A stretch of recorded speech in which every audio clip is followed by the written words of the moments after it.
Good morning. நான் Eswari, carrier consultant பேசுகிறேன்.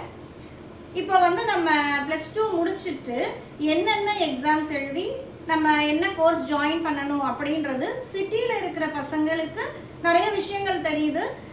ரூரலில் இருக்கிற பசங்களுக்காக நான் இந்த இன்ஃபர்மேஷன் சொல்கிறேன். நீங்கள் ஐஐடி மெட்ராஸ் இல்லை கரக்பூர் அந்த மும்பை அதை மாதிரி நீங்கள் ஜாயின் பண்ணணும் அப்படின்னு நீங்கள் நினச்சிங்கன்னா நீங்கள் ஜேஇ மெயின்ஸ் அட்வான்ஸ் எழுதி நல்ல ஸ்கோர் எடுக்கணும். என்ஐடியில் சேரணுன்னாலும் JEE mains plus 75% of mark plus டூவில் நீங்கள் வச்சுருக்கணும். அதுக்கடுத்தது நீங்கள் மெடிசன் போகணும் அப்படின்னு நினச்சிங்கன்னா நீட் எக்ஸாம் கண்டிப்பாக எழுதணும். அதுக்கப்புறம் பி பிளானிங் அப்படின்னு சொல்லிட்டு ஒரு கோர்ஸ் இருக்குது. ஸோ இந்த பிஆர்க்குன்றது ஆர்கிடெக்சர். இது எழுதணும் அப்படின்னு சொன்னீங்கன்னா பிஆர்க்கு நீங்கள் ஜேஇ மெயின்ஸ் பேப்பர் 2A எழுதணும். பி பிளானிங்க்கு ஜேஇ மெயின் பேப்பர் 2B எழுதணும். நாட்டா எக்ஸாம் பிஆர்க்கு எழுதணும். இது ஆல்டர்னேட்டிவ் தான். பிஆர்க்கு 2 எக்ஸாம் இருக்குது. அது சில யூனிவர்சிட்டிஸை பொறுத்து அது மாறும்.